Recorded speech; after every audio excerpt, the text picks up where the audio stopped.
but y'all, you won't believe this, but me and Dora were both on camera being cute in her regards and me just talking nonsense before we realized that I wasn't actually live yet. We thought I was live yet. Had no idea people were chatting. I thought they were chatting with me, but no, you were chatting with each other. And I was just sitting here talking to a camera all by myself. So hopefully you all can hear me now and I'm actually live now. But this was the cat cam you didn't know was live on air, but it wasn't live when we were loading. So here is Miss Kitten. Aaron is leaving for Europe tomorrow. Therefore, Dora is, of course, sitting on the suitcase, preventing all packing. So, you know, just doing her best job to prevent Aaron from packing a bag. Good. Looks like everybody's saying we are actually on the air now. Oh, that's good. Yeah, we were having, I just went off. I showed you the donut. I was doing lots of things while you weren't around. So what we have to say about today's live stream is that, we're here, and that's about all I'm promising. There's been some interesting kind of financial economic news this week that we can talk about.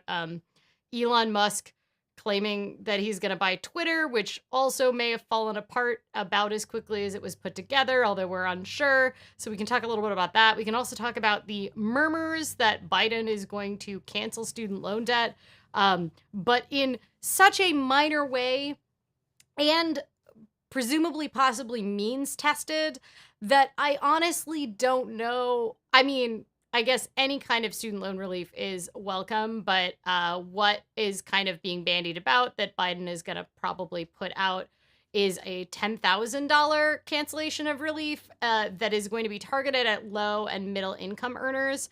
And, you know, initially this started with like cancel student loans entirely was what we were saying back on the original campaign trail with Biden.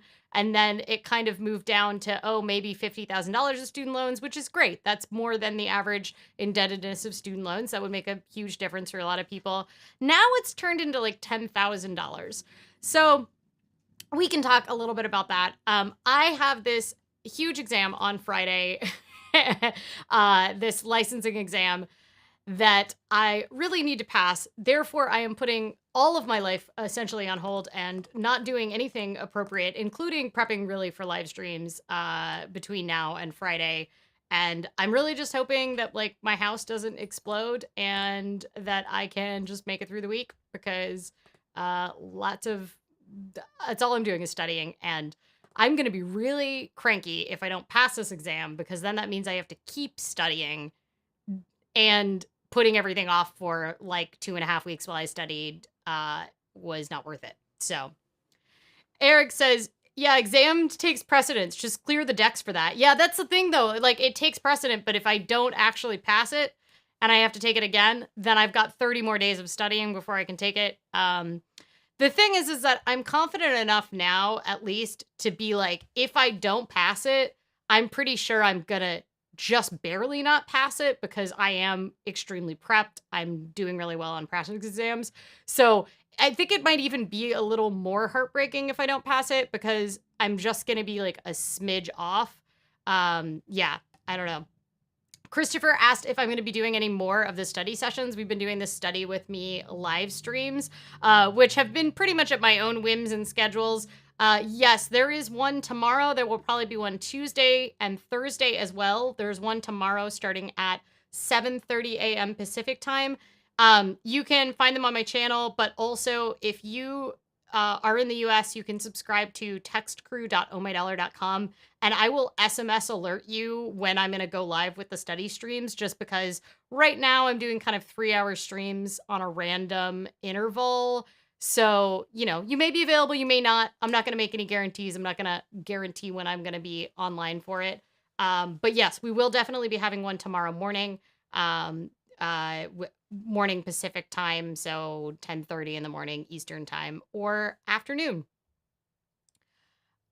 Christopher says that this SMS alert works for me in Canada. Great. Good to know. um, I didn't know if I had paid Twilio in order to be able to send SMS alerts in Canada. So apparently they work in Canada. I don't know if they work with non-North American phone numbers. No guarantees. We'll find out. Yeah. Christine says, a good friend of mine got drunk right before her defending her PhD. Lol. Wow. Yeah, hopefully not right before, just the night before. I drank immediately after defending mine, and my quals, not my PhD. I do not have a PhD. I defending my thesis. I did my thesis defense, and it ended at like 11 in the morning, and I was like, but I have to go get a celebratory drink. So I went to the bar at like noon, but I went to a bar that was also, it's Oregon, so it's also a restaurant. Christine says, best of luck with the exams. Thank you. Kevin says, even if 10K is forgiven, I imagine payments restarting will be devastating for many. Yeah, so let's talk a little bit about the Biden situation. So the Biden, midterms are coming up in the US, and it's not looking great for Democrats right now. The payments essentially got pushed out. They were supposed to be restarted this month, and they essentially all federal student loans have been deferred since March 2020 as part of the pandemic. So you can still pay on them if you want, but they're not accruing interest and no payments are due. So, and that's been going on for a while. It was supposed to expire, then that got pushed out again, and then it got pushed out again. Now it's currently pushed out till August 31st, which has essentially been the Democrats' method of kicking the can down the road. One, this only applies to federal student loans. So for people with private student loans, they may or may not have had access to deferral. They probably were still acquiring interest. So there's a lot of people that have private student loans that weren't as helped by this policy as, other folks will lead you to believe. So the big concern with doing any amount of large scale fiscal policy right now is because inflation is so high and the economy is running extremely hot. The act of canceling student debt at a really large scale could be really devastating from a inflation perspective. Essentially, we're trying to slow down spending. Right now, there's too much spending going on in the economy, and that is part of the reason that inflation is so high, and that was in order to keep the economy going through COVID. Not to say that COVID is done, but it's not running the economy anymore the way it was a year ago.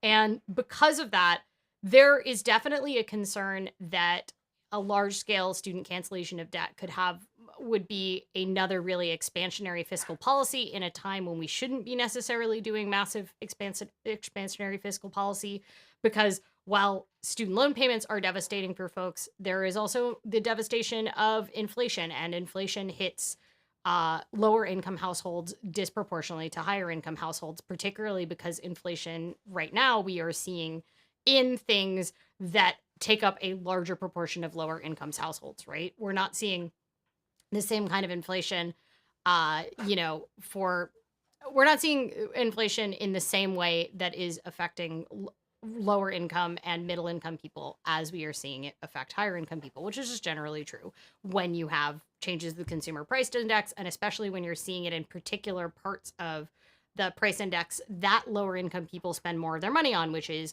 gas, housing, food. Those are the largest components of lower and middle income people's expenses. So those things are going up very high. So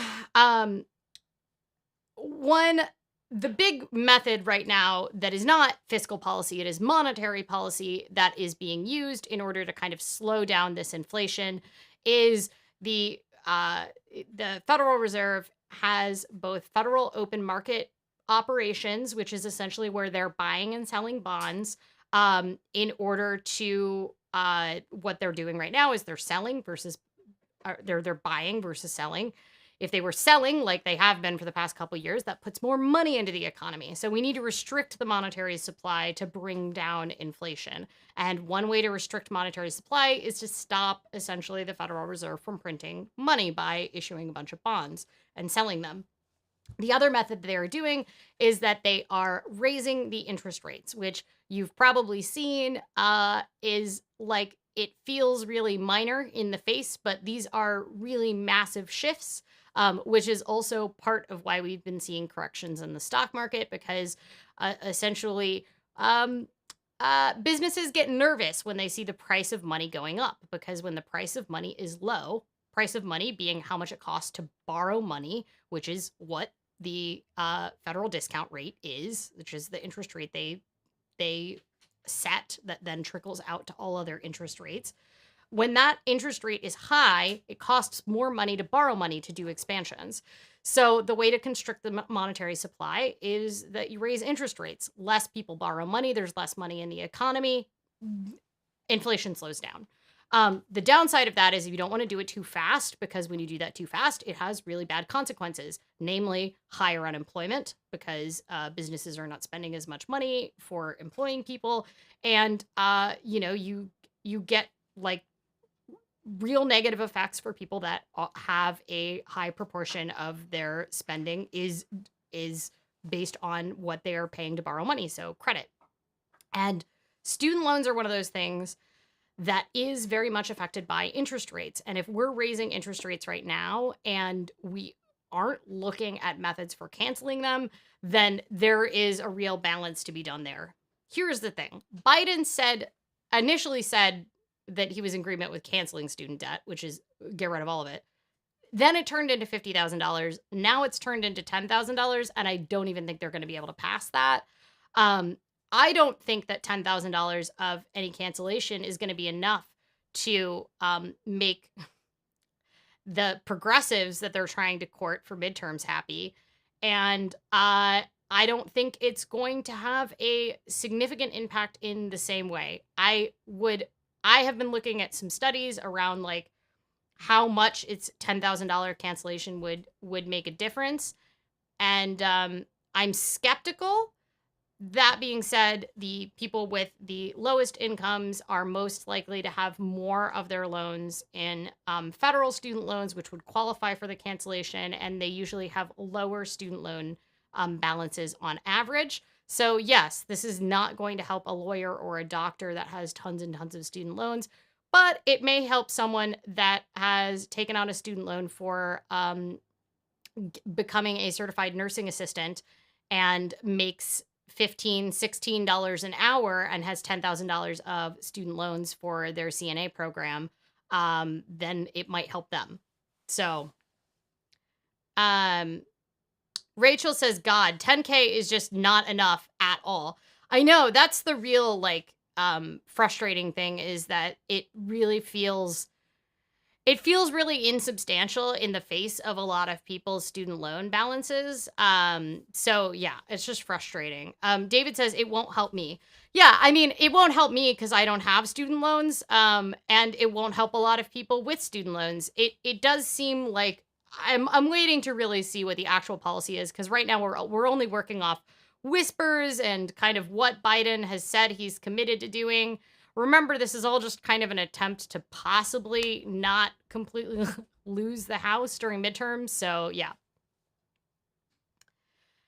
Eric says, big corrections, yes. All last week in the stock market. Yeah, it's definitely interesting to see the corrections. Some of the corrections last week as well were coming out due to various, we were seeing corporate earnings reports that weren't nearly as high as we had hoped. A lot of people, had put out their second quarter reports, depending on when their fiscal year is.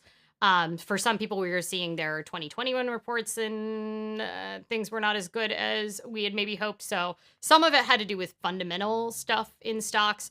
Also, some wild stuff that was happening with Tesla, which is currently the largest cap manufacturer of automobiles in the world, which is terrifying to say. But Tesla's all of their corrections had a lot more to do with the fact that Elon Musk was out there trying to buy Twitter.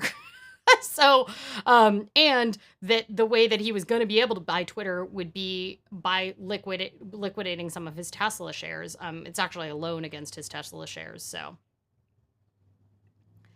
Abel Jack says, I got a shot of whiskey handed to me in the room after my murder board. Good times. I need an explanation of what a murder board is. Please explain this. Christine says, how to calm all this crazy demand, hyper spending instead of saving or giving. I mean, I'm not going to blame individuals for the hyper spending. When I'm talking about hyper spending, I'm not really talking about individuals. So I don't think, giving or saving is really the concern that we have here. One, I think it's important to remember that we saw personal savings rates in the United States be at like historic levels during 2020 and early 2021. People were saving. They were uncertain. The good news is the fact that people are spending more now indicates that they are a little less uncertain about the future. People kind of feel like, okay, well, the virus isn't running the economy anymore. They're feeling a little more confident in their ability to pay for a purchase that maybe they something that they've purchased on installment or via credit. They're feeling more confident in their decisions around, if they want to invest in durable goods, a thing that people were putting off for a long time. We also have a ton of pent-up demand. So there was a lot of people that weren't spending a lot of money because they just couldn't get the things that they needed, right? Because of supply chain issues, because of any number of things. So there's a lot of pent-up demand. So that's part of the reason that there's spending going on here. And the good news is that it does seem that consumer sentiment is relatively high. So from a personal expenditure standpoint, I actually feel like kind of optimistic about the fact that we do have spending going on. The spending I'm concerned about is actually really on the fiscal level. And that is because if we keep doing fiscal policies that are kind of like random and untargeted, then we've got the potential here of really not cooling down an economy that is now running too hot, which is why inflation is so high. So yeah, I don't know. David says, I paid them, unfortunately, after years of shaving. I should have taken the money and invested in something with dividends. Yeah, I can definitely see that. But here's the thing I will say is that anything with dividends is not a guaranteed rate of return. There is no such thing as a guaranteed rate of return on securities, but there is a guaranteed rate of return on paying off something with an interest rate. So paying off debt always has technically better returns than investing. And, it's the age-old kind of discussion. Also, I think there's something that you should be relatively optimistic about here, which is that if you did pay them off, I don't think it's worth beating yourself up about it, because it really does not look like there is a lot of clarity about how any of this cancellation will work. Also, would you even have loans that had qualified, So, one, don't be mad at your past self for making what was a perfectly fine, rational financial decision. And, we can all have regret that we didn't, buy Microsoft stock in 1992. But, there is nothing wrong with paying off your student loans or choosing to prioritize them. Rachel says, I didn't know he had to liquidate some Tesla stock to do it. Well, he would have to put a loan up for some of his Tesla stock. I think there was originally a concern that he would have to liquidate his Tesla stock. Additionally, he was in court this week, and a court ruled in his favor. I don't know if he physically was in court. His representing him was in court, because essentially the shareholders of Tesla sued Elon Musk for their acquisition of Solar City, which is a solar panel company, which at some point we will have a video coming out about the quest of trying to get Tesla to come pick up the solar panels on the house that isn't there anymore, but we won't say any more until we find out what we're liable for. Anyway, Tesla bought Solar City, the solar panel company, of which Elon Musk's brother ran it, or brother-in-law ran it, and Elon Musk was a significant investor in it. And the shareholders of Tesla sued Elon Musk for the acquisition because it was an entirely a stock offer, and it was essentially said that, that he was doing this in his own interest and he wasn't treating Tesla in fiduciary interest in the acquisition of Solar City. The court actually ruled in Elon's favor, although I believe there will be an appeal. And essentially, the court said that there was plenty of evidence that the price was a fair market value price, which is essentially how they have to figure it out. If he had been enriching himself, then it would be if the deal had been a bad deal for Tesla. But the book value, essentially, of Solar City was very close to what they ended up paying per share, and that was an all stock deal. So. Yeah, it's definitely interesting. Christine says, yeah, but I'm seeing incredible numbers of huge SUVs around, but that might be shorter of cars that are smaller, more efficient, including EVs. Yeah, I don't know if the anecdata of how much SUVs are going for is really interesting. I like, or really useful data. We would have to actually go and look at the data and see if there's been a huge drive towards SUVs. What I will also say, one, obviously, car market is super screwed up because of the chip shortage right now. Used cars are going for like more than people paid for them 5 years later because the market is so screwed up right now. But additionally, a lot of people are choosing to get a car, especially something on the higher end. They were choosing to get it back in January and December because there was rumbles about the interest rates going up. And if you know that you're going to invest in something like that, you might as well invest while interest rates are low if you're going to be getting a loan for it. So David says they didn't even spell my name right on my degree. Ooh. Yeah, I know. I could see wanting to invest in some stock rather than paying them back. Here's the thing. You're not punishing. The only one you're punishing is yourself when you don't pay your student loans if they're due, because your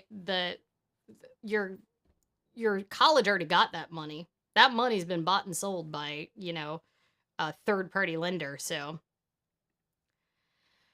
Rachel says, there's also the fact that if everyone around you is able to pay their loans better, rising tides lift all boats, even if you didn't need it this time comes around. Yeah, I also think that very few people, I do see some people that are butthurt about the idea that, like, oh, they've paid off their student loans already, and it's a bummer if they, like, weren't, it's a bummer if other people undeservedly get their student loans canceled, which I think is just utter bollocks. There are a ton of parts of our tax system and fiscal spending that individuals do not benefit from, but that's part of living in a society, right? Like, my taxes pay for preschool for kids in this town. My taxes pay for roads and highways that I will never drive on. My taxes pay for like K through 12 schools, and I don't have a child.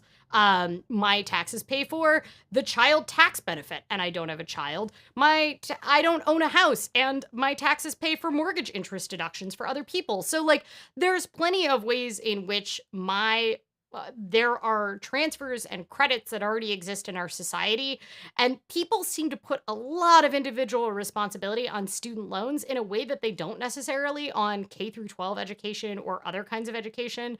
But obviously, we have agreed as our society, because we have put a lot of emphasis on it, that theoretically we benefit from people going to higher education. And if we have agreed that you benefit from higher education and that society benefits from higher education and it is a societal good, then I don't know why we should be begrudging people getting their student loans paid off. But I am concerned about it from a fiscal policy perspective and kind of the fact that it's just such a small amount of money overall. Aaron says, I've seen a unreasonable number of Teslas around Portland, it seems. I never really look at cars. They're just like objects in my path, and I'm concerned about whether or not they're going to run me over or not. And I never seem to understand if a car is a Tesla or not. So.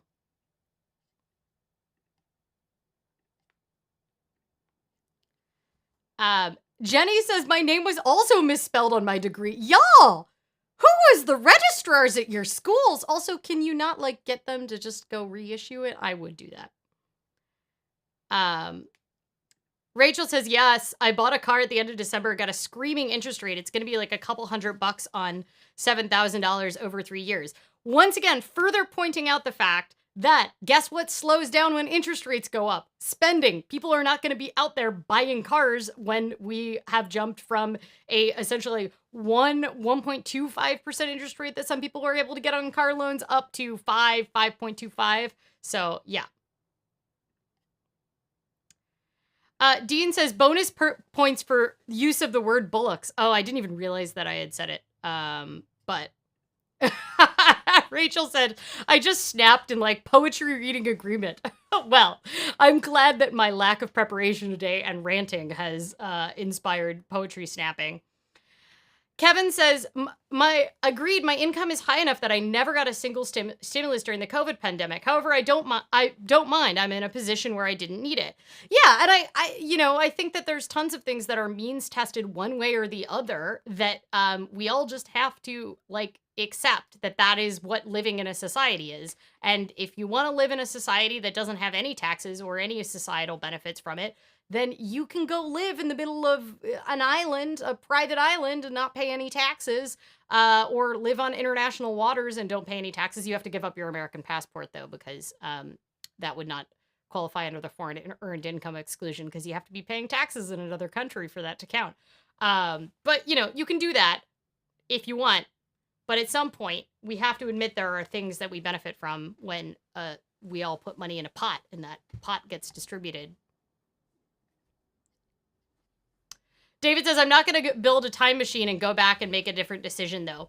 I think that is the smartest way to do it. I always tell folks, paying off student loans might not be the best example, but like, when I work with people, especially people that have, like, say they have a ton of student loan debt and they're really angry about it because they're angry that when they were 18 years old, they were allowed to sign, for $50,000 of student loans a year when they had no idea, like, what that was going to look like for the rest of their life.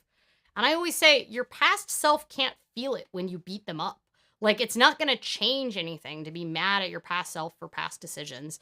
And all you can do is move forward from wherever you're at now. And I think it's also important to, like, give your past self grace and say you made the best decision you could at the time with the information resources that you had available at the time. You might not have had the best amount of information and resources at the time, but you made the best decision that you could at the time because, and maybe it wasn't a great decision, but past you can't feel it when you beat them up.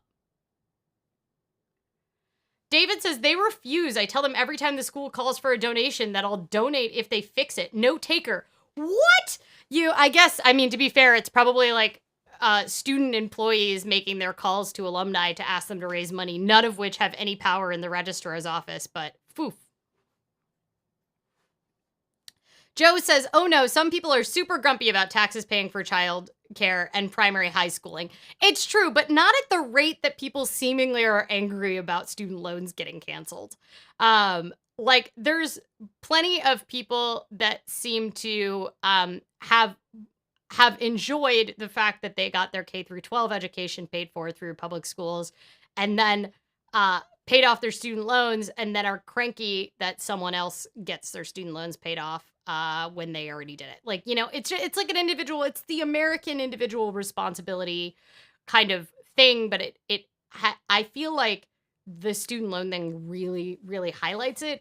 And sure, I can agree with the idea that if the system were equitable and everybody had equal access to getting an affordable higher education and the same amount of information available at the time about getting a college degree, then we could have a conversation about the fairness of paying it off. But the system is not equitable. Everyone doesn't have access to the same set of resources in order to pay for college, to avoid student loans, to not pay student loans. Not everybody lives in the same state that has a reasonably priced state education.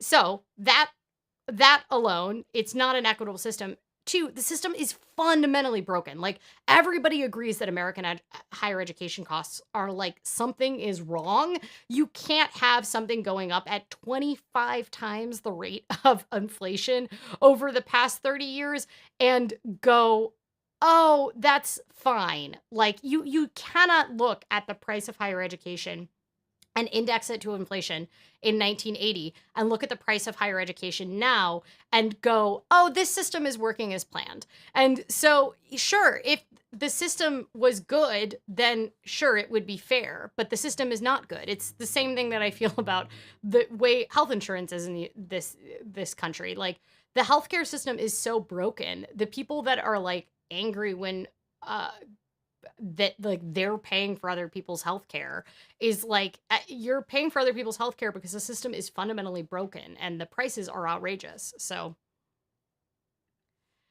Rachel says it's definitely how cheap of a deal that borrowing it was that enabled it. Yeah, so that's the thing. We'll raise interest rates and hopefully spending will slow down and then inflation will slow down, which is, I mean, the basic of macro Keynesian macroeconomics. So hopefully that works. David says the smartest way to do it is to not build a time machine. I will dispute that theory last year. Here's the thing you got to say about building the time machine. I feel like the amount of time you would have to invest into building the time machine might end up being the rest of your natural life. And at that point, maybe it would have been easier to just forgive, forget, and move on. It's very important you all see this cat. Please look at this cat. She is so tired. She's so tired. She is the tiredest cat. Look how cute she is. She's just passed out on that, and Aaron is not allowed to pack.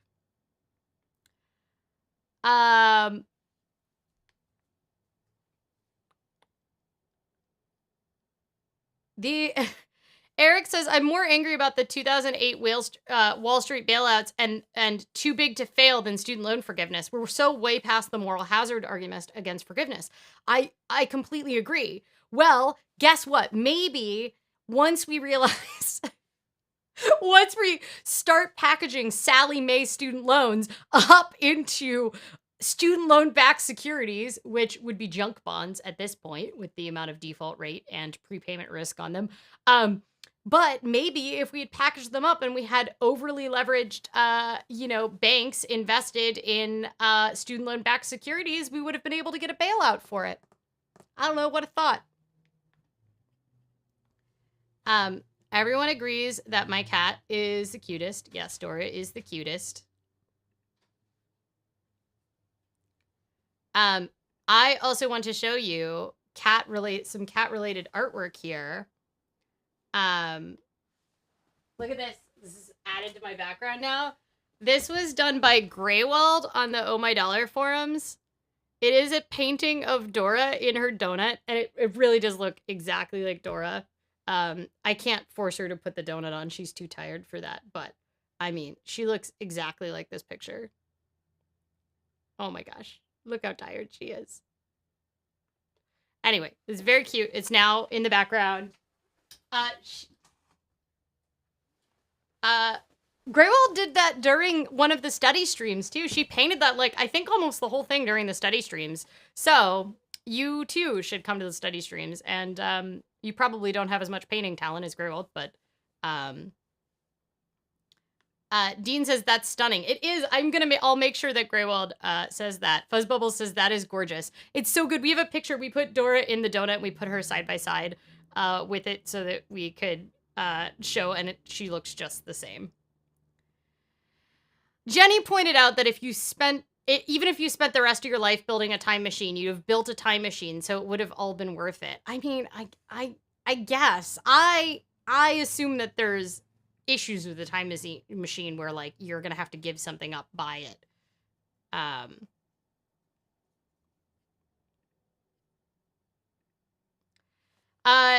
Greg says the frustration people are expressing may come from the rules potentially changing midstream. Example given, a person may have chosen student loans instead of working a second job to pay tuition along the way. Yeah, no, I do agree with the frustration at the rules changing midstream, but I think the flip side of that is the fact that the midstream, when it comes to student loans, is 25 years for people that are writing income-based repayment. And, like, it's it's hard to not have any changes with regards to fiscal policy and student loans in 25 years. And I also do believe that we do all agree that something is fundamentally wrong and broken with the system, right? And so I think we also have to accept that, yes, rules will change. You know, like I did AmeriCorps, and I got 2 AmeriCorps stipends, which was scholarships I could use for my education.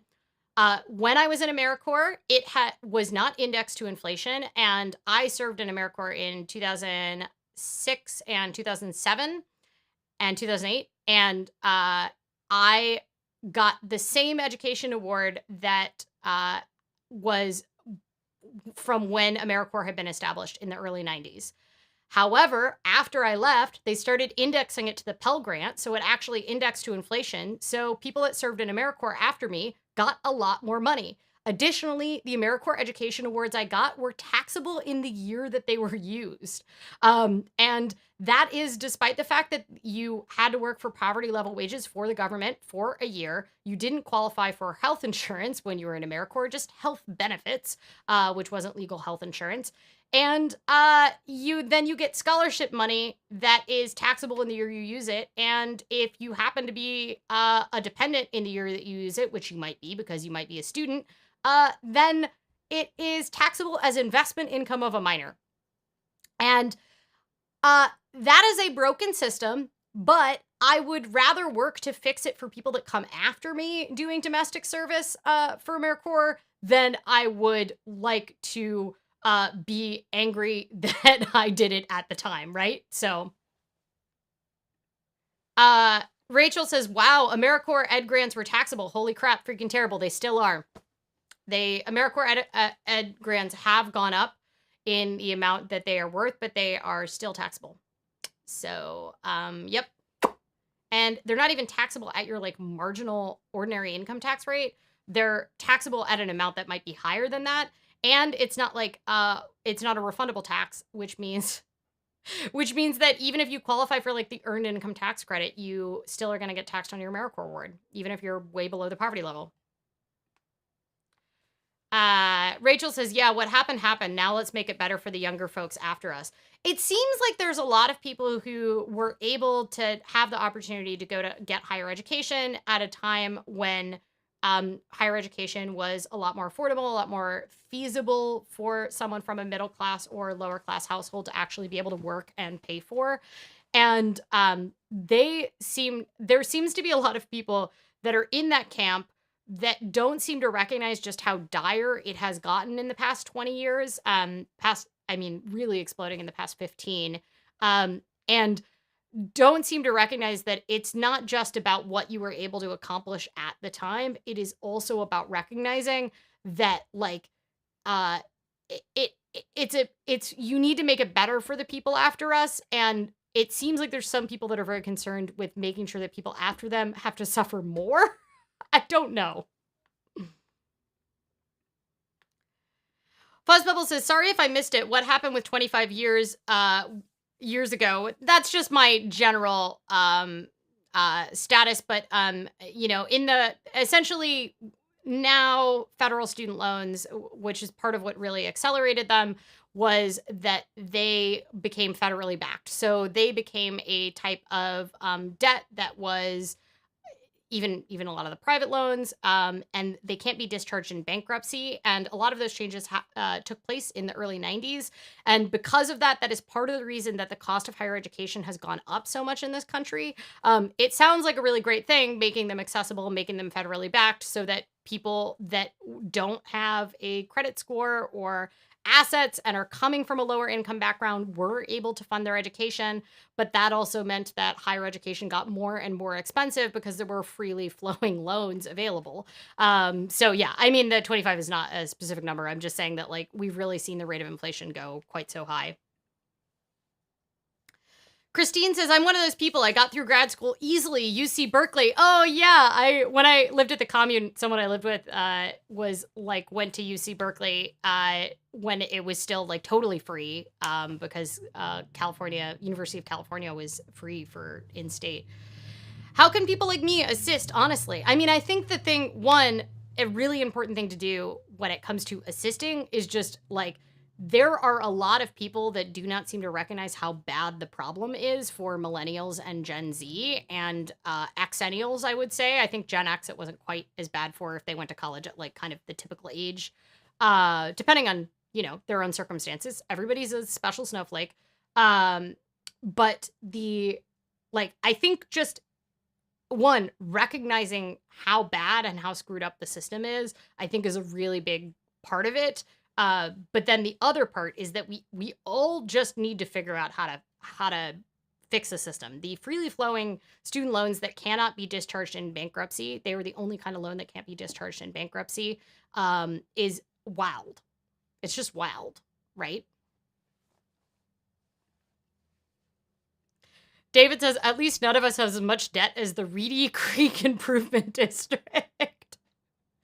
Well, that would be a municipal bond, so it would be exempt from federal and state income tax. Y'all, okay. Should we have this donut? Let's have the donut. Let's bring out the donut, which, by the way, when I thought we were going at the beginning of the stream, I definitely showed the whole donut to the camera before we realized that I wasn't actually live. This is quite the donut. I don't think I've had it. It looks like a hamburger bun, but it's actually passion fruit stuffed on the inside. I don't think I've had this live on camera, but I couldn't remember. Next week is a new flavor, so if I haven't had it. Fuzzbubble says, donut sandwich. It is. It's essentially a donut sandwich. Maybe I have had this on camera. It's going to be impossible because I'm just going to get powder all over my face, so that's going to be fun. A Yeti ate my sandwich says, oh no, you're very brave. Yeah, it's going to be quite the thing. Christine was asking, how do we do that? Contact congressional reps? I have repeatedly other ideas. I think contact congressional reps. I think another thing too is to really look at your state's system, right? Whatever your state budget is, your state budget is what very much controls what higher education looks like in your state. But I don't know, the whole system needs to be overhauled, right? All right.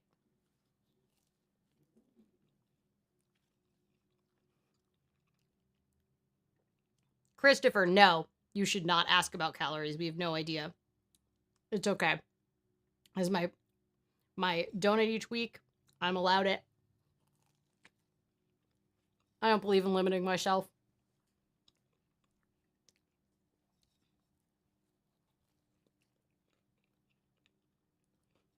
Oh my god. I have so much white on my face already. The passion fruit is really interesting.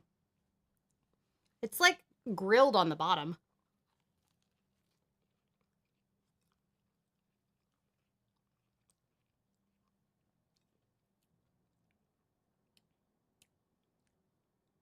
Not sure I'm sold on it yet.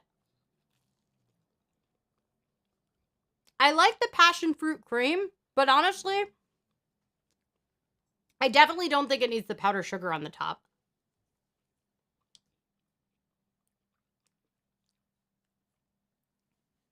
I'm going to try to eat it upside down.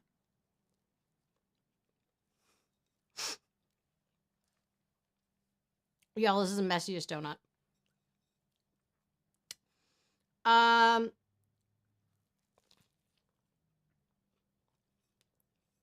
What do we think?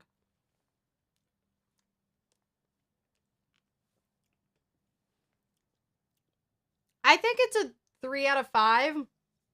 It's like, I like the cream on the inside, and I like the sandwich concept, but I don't like all the powdered sugar.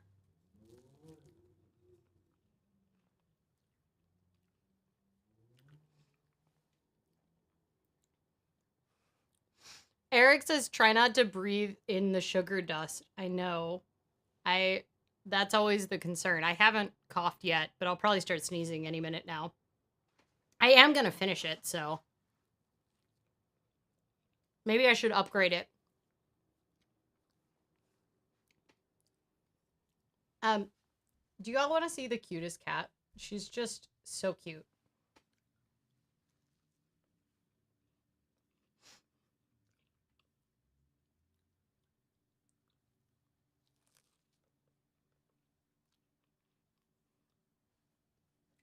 She's just so tired. This is just all she's doing.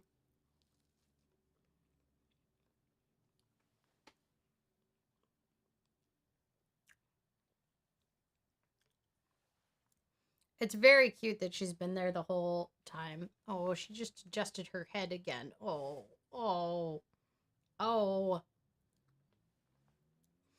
Christine says, I love it when they do that paw over head thing. Yes, she's very cute.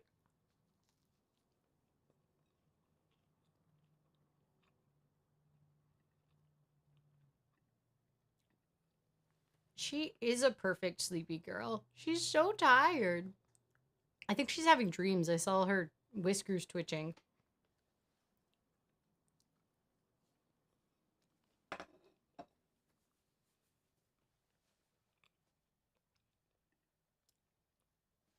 I'm very impressed at your cat text emoji there. What did we call those? ASCII art. That's what we used to call them back in the day. They're text emojis now. Yeah, that might actually have been a 4 out of 5. I don't know. It's like the passion fruit was really good, but I felt like because it was a sandwich, it had too much donut relative to the inside bit. Christopher says, poor Dora's had enough of your travel. Yeah. She's very upset because there's half as many laps available for her to sit on when Aaron is out of town. So, I mean, that's the real problem for her. All right, y'all. I don't know. Is this the end of is this the end of the live stream? What are you all up to this week? Do we have more thoughts we want to talk about with the Twitter? I don't know if people want to talk about the like poison pill situation. Essentially, the poison pill didn't end up really doing anything. But yeah, we can talk about that. Elon Musk. We can continue to be disappointed in student loan cancellation policies. David says, can we get the cat an artificial lap? She doesn't seem to be, like, sometimes I'll try to, like, fake it, where I'll, like, put things on the couch and, like, cover it up with the blanket she normally sits on. She wants only the real thing. Rachel says, I've decided to disperse my online presence a bit more off Twitter. I added a website and I'm going to do some other things instead of just tweeting all the time. That seems smart. Sounds very indie web of you. You can have all your tweets syndicate to your website using indie web technologies. Yeah. It's definitely interesting to see. I don't think people should necessarily be too... I don't think that Elon Musk acquiring Twitter is going to immediately make it patently worse than it already has been. Like, it's already kind of a hell site. And, he has really said that he is invested in making it the public square. And that he's very committed to free speech, which is like an honorable goal. But a lot of the issues with content moderation are even more concerning when it comes to Twitter, because one, the majority of Twitter's users are not English speaking, and seemingly the algorithms that do kind of automated content moderation are pretty bad at non-English speaking content moderation. But two, one of the big concerns is, one, Twitter is banned in China. Apparently there is this whole free speech situation that they want to have when it comes to Twitter, making it into the public square. And but at the same time, if Elon is privately owning it, he is beholden to the government of the world that likes free speech almost the least of, definitely the least of any developed country, which is China. where Twitter is currently banned and is heavily moderated. And Elon Musk is very dependent on China. Like, that is where majority of Tesla cars are producing it. He has a lot of business interest there. And so, there is concerns that having him as the private sole owner of Twitter is, in fact, going to make some of his aims even harder. Aaron says, I just revived IndieWebcat.com. I can now quickly post photos to Dora's Twitter and they get imported to her website now. Oh yeah, I forgot that we had kind of we used to update her website a lot, but we kind of had gotten out of it. David says, what is this IndieWeb you speak? Is there somewhere you can learn more? IndieWebCamp.com, or just IndieWeb.org too has, I think, more information. Yeah, you should check it out. It has a lot of IndieWeb.org has a ton of information on using your personal website with and in substitution for social media.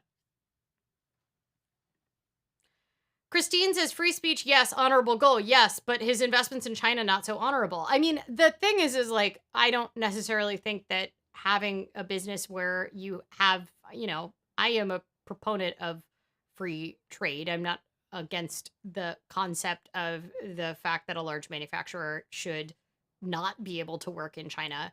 But you have to recognize that having him as a private owner means that he has a lot of business interest. He's said that he's not buying Twitter for the business reasons, and he has a lot of his business money-making interest tied up, dependent on the Chinese government, who gets angry if you put Taiwan on a map.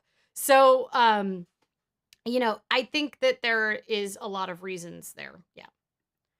John says, one of the valid concerns of Black Twitter is Elon now having unfettered access to all their DMs since Twitter doesn't have end-to-end encryption. I mean, yes, agreed.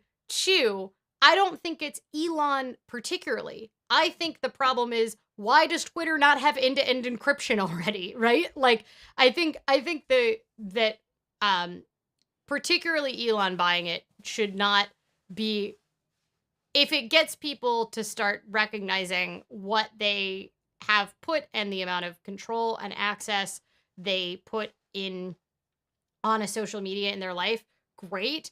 But I don't think Elon is the evil overlord any more than shareholders who want shareholder value are the evil overlord necessarily. He was already a minority significant shareholder. He already had more than 5% of the company prior to going for this bid. So Aaron says, IndieWeb.org. Yeah, that is where you can find more things. IndieWebCat.com is Dora's website, but it uses IndieWeb technology, so. Rachel says, ding, ding, ding, regarding end-to-end encryption. I mean, maybe it'll inspire some people. It was just like when Facebook, I don't even remember what Facebook did, but, everybody was getting angry about Facebook a bunch of years ago and starting to have questions about, security on the platform. Maybe it's post-NSA revelations. I don't really remember. But, like, the conversation, I think, gets a little too focused on the individual companies and not the underlying question of the trust that we put in a business in our identities online.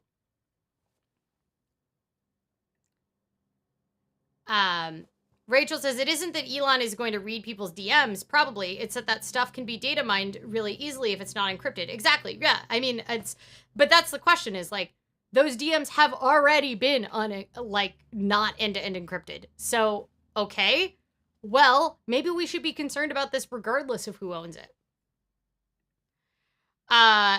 Elon's track record as a human being is not very good overall. I mean, yeah, he's blood diamond money, so, like, his origin story isn't particularly great, let alone, everything else.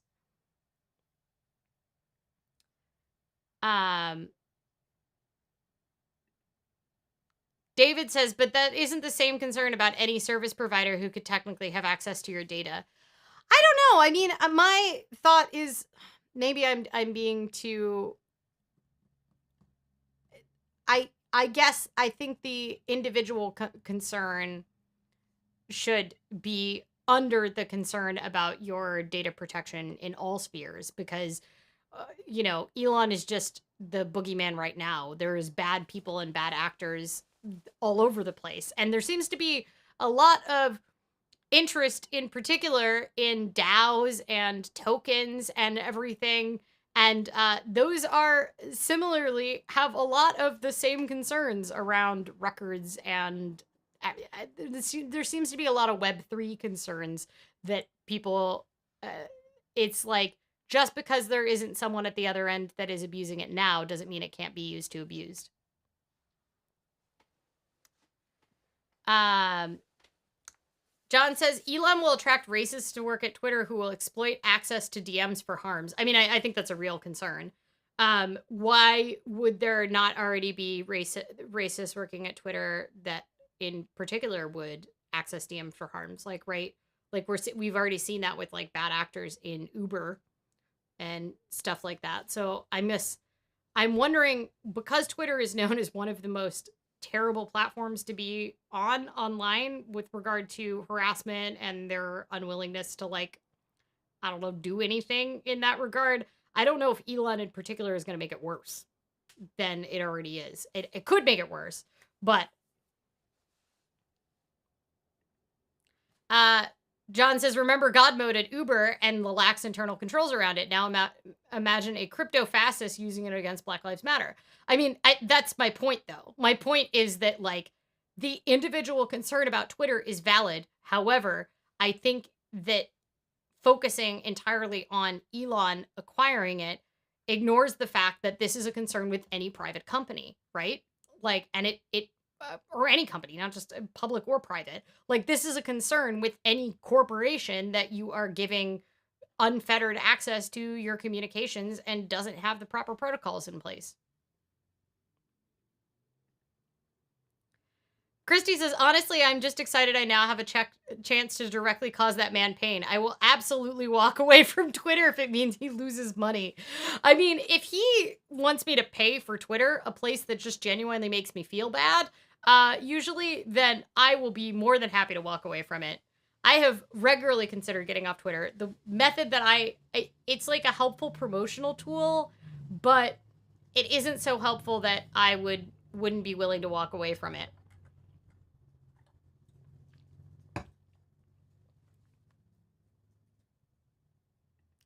David says, people pay a lot of money for things that make them feel bad. That is also correct.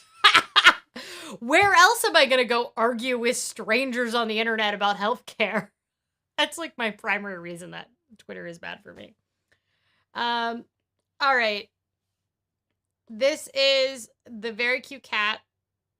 Look how cute she is. She's just so cute. Her little tail. She's been napping very hard. Hours of holding this bag down, making sure that Aaron can't pack his bag. Now it is bath time. Cheryl says, I mean, how can we have an Arab Spring without Twitter? I remember before, like, law enforcement knew what Twitter was, we had, that Twitter was being used as, like, an organizing platform back when it was mostly, like, SMS was how most people got it, like, pre-smartphones. And we're using it in order to, like, when they got broken up by cops at protests, to, like, reassemble in a new place. And the cops had no idea how people kept, like, forming and reforming so efficiently and didn't know what was going on with Twitter. It's kind of laughable now. All right, y'all.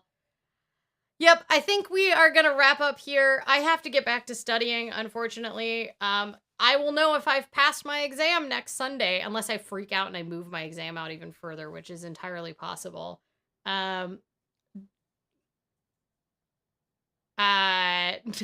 Christine says, honestly, you did so well for just being as you are. Not much prep. Best of luck with exams.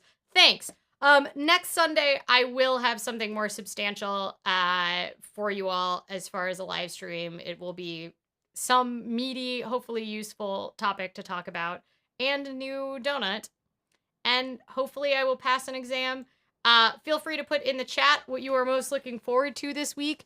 I am looking forward to, at the very least, taking this exam, and if I do fail, I will at least know what things I need to focus on more.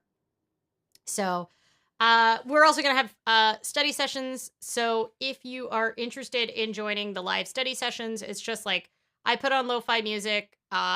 We set a timer. We work for 50-minute Pomodoros, and then we have a 10-minute break. Minimal chatting. You can sign up for the SMS alerts in North America, and that will let you know, just because YouTube notifications are not reliable. So that is a way to kind of get notified about it. But there should be one tomorrow at 7:30 a.m. Pacific, 8:30 a.m. or wait, 10:30 a.m. Eastern, and we usually go for about 3 hours, so you can join anytime if you just want some accountability for getting things done. Mimi says, have a good, productive week. I'll try to join part of the study session tomorrow. Take care, folks.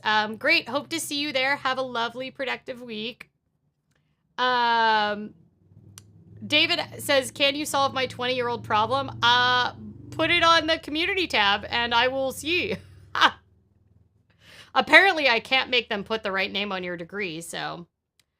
Eric says, definitely all the luck and all of the study sessions. This will work. You will pass. I hope so. Hope so. I just have to get a 72%. So. Jenny is excited to start some seedlings because the snow has finally gone. Okay, the cat got cute again, so I have to put her back on the screen. Look at that. She's covering up a little face. Look how tired she is.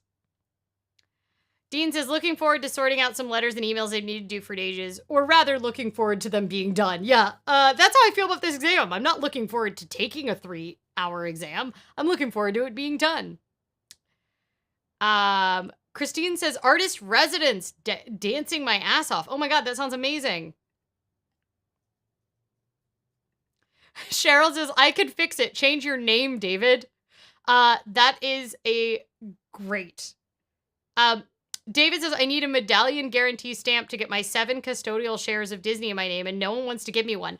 So I was able to have luck at getting the medallion guarantee stamp because I needed it for an IRA transfer. I was able to have luck getting it at Key-Bank if you have one near you. But you can search online to see if a lot of banks have them, not all of them. But if you have multiple banking relationships, call one you know with an in-person and ask if they have the opportunity, if they have that. Because they did it for free for me at Key-Bank when I needed a medallion guarantee. It is a pain in the butt. So, David says, most places are refusing unless you have an account there. Well, sounds like an excellent opportunity to open a $5 savings account and then get a medallion signature guarantee.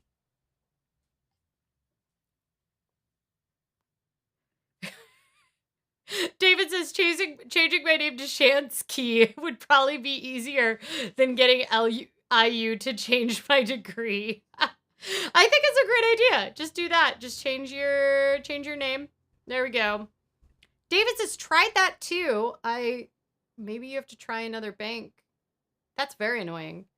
I had to do that one because my name had changed legally and it was a pain in the butt. So, but I was able to do it for free at Key-Bank, which really surprised me because I heard terrible things about it.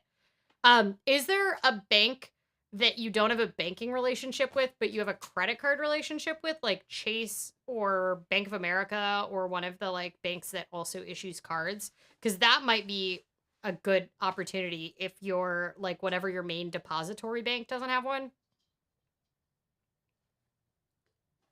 Chase refused. I'm tired of dragging my mother around to banks who won't help me. Yeah, I would be tired too. I'll do some more research on if there's a master plan. That is really frustrating that Chase wouldn't help you. My local Chase branch just didn't have someone who did medallion signature. But they said they would do it for me if I had a credit card. She's the custodian. You sure you can't liquidate the shares? She can't just liquidate the shares.